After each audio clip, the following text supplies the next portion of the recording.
First question, Sola. Ang reaction po doon, I understand pinakita na po sa iyo yung message ni Presidente. Quiet, guys. Jace, nabasa naman ni Mami kay BBM, no? Ma'am, your reaction po to the statement of the President, ma'am, hindi raw niya po ito kalalampasin and all that he said po. Hindi ko pa nabasa yung kanyang statement. And pag nabasa ko na, maganda. Wait lang po Nainig po muna bago sasagot. Speaking na. Okay. Hindi ko pa nababasa yung kanyang statement.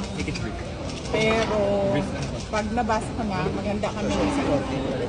Kasi hindi ko rin kalalampasin yung ginagawa nila sa akin. Sasagutin na raw kayo ng NBI?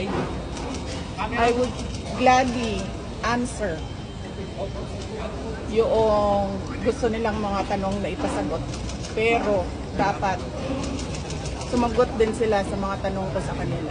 Mag-uusap na lang kami doon pag nandiyan na yung Sophia. Ma'am, si Colonel Nolasco, how's the parang professional link sa inyo? This is the reason why we don't want to discuss confidential.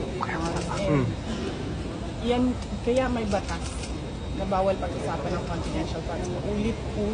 Ulit na namin sinasabi sa House of Representatives. Ma'am, pero tama po ba yung testimony kanina na it was you who designated him? We will wait for Colonel Nolasco. Next question, please. Ma'am? Last two. Or make it brief. Make it brief. BBM said po na kung ganito po kadali magplano pagpatay sa isang presidente, paano pa kaya sa pangkaraniwan ng mga bayan?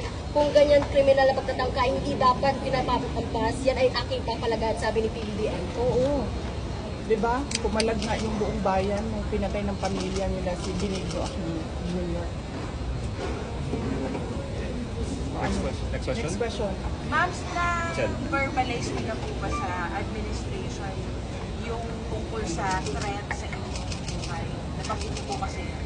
Yes ma'am. Ay hindi. Hindi pa ma'am. Nag-complain ako noon, if you can remember, in the media, and then they dismissed it. Everything is well documented with documents and videos. And nagsabi ang NSC na national security concern ang threat sa president, pero apparently they really do not consider the threat to the vice president as anything of a concern. So what kind of country is this? Hindi ba kaparte ng gobyerno ang vice president? Hindi ba ako binoto ng mga tao? Hindi ba ako ang Vice President ng buong Pilipinas, ng lahat ng mga Pilipino? Are you taking legal action po, ma'am, sa threat sa inyo? Ma'am, I do not expect fairness from this government. Really, truly. That is the reason why I'm pussyfooting with court cases. We do not expect fairness. Imagine mo, saan ko nakahanap na-admit na yung tao sa hospital, bigla na lang papasok, discharge na siya in less than an hour. Saan ang hustisya dyan? Saan ang hustisya dito? Sa bayan. Last two questions, Ma'am, please. in-extend po yung detention order para kay Attorney Gomez. Ano po yung next steps niyo po for this? I questioned it doon, kanina. Pinapahirapan pa nila ako. Ano sinabi nila? Dinetain nila yung tao dahil sa due process. Dahil, ano ba yung sinabi? Walang due process ang pagpapatanggal kay Gloria Mercado at iba pang officials ng Department of Education. Ano sinabi ko kanina? The position of a USEC and ASEC is a position of trust and confidence by the appointing authority. Ngayon, ang appointing authority ng USEC at ASEC ng DepEd is the President of the Republic of the Philippines. Dapat tinatanong ng House of Representatives bakit tinanggap ni Pangulong Marcos ang resignation ng mga USEC at ASEC na yon sa Department of Education. Last question. Ma'am, Bakit nila pinipinalize si Yusek Lopez? Hindi ba dapat ang pinipinalize nila ang appointing authority? Isa pa, sir. sorry. Ano po yung sinabi nila? Evasive. And now, you clearly see, she doesn't know anything. Mas DepEd pa pala tayo. Pero pagdating natin sa ODP, makikita ninyo, she doesn't know anything about confidential funds. So saan doon ang evasive answers?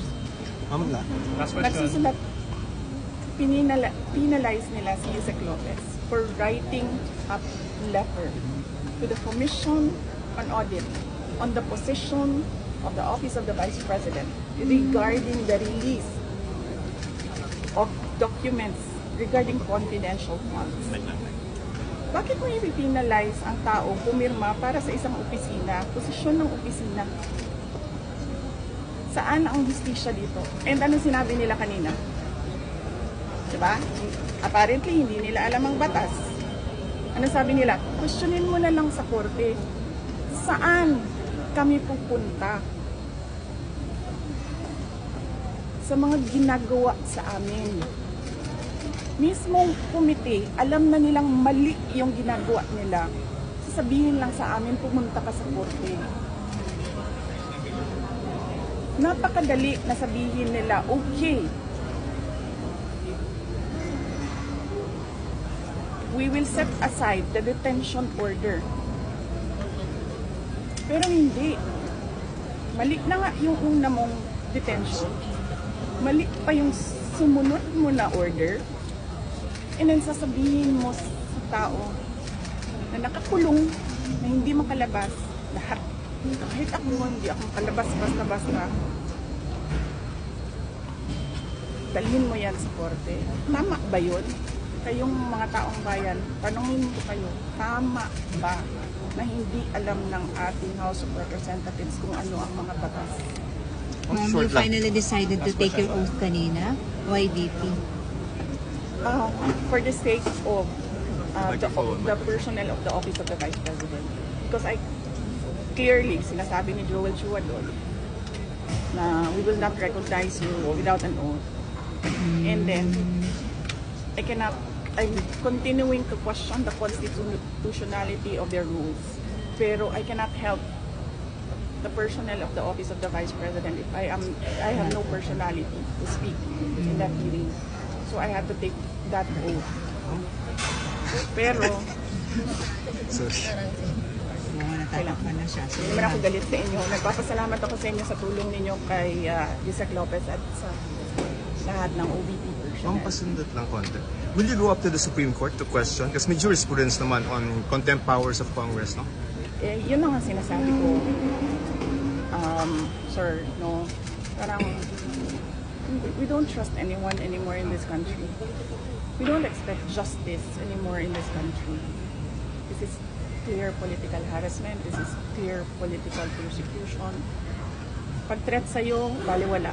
Pag-threat sa kanila, national security. Saan ka? Ma'am, konti na lang. Yung pong testimony ni Fajardo, do you think that will hold water as far as maybe pinning you down is concerned or doesn't establish anything?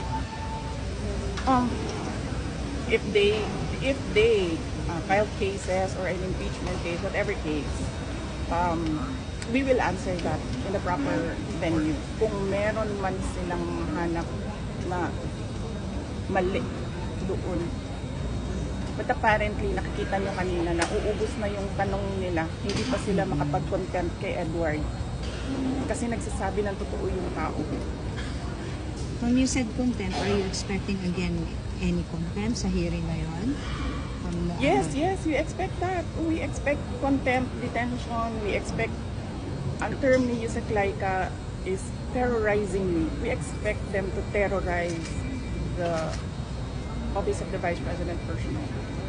Ma'am, your message to President Bongbong Marcos when he said na papalagan daw po niya itong death threat ninyo, hindi niya palalampasin. Yes, sinabi ko na kanina, papalagan ko din yung ginagawa nila sa akin. Ma'am, speech out as a speaker. I mean, we don't know the contents Yes, but... yes. Kaya ako kayo binibigyan ng interview para huwag kayo makinig sa kanila. Thank you. Thank you.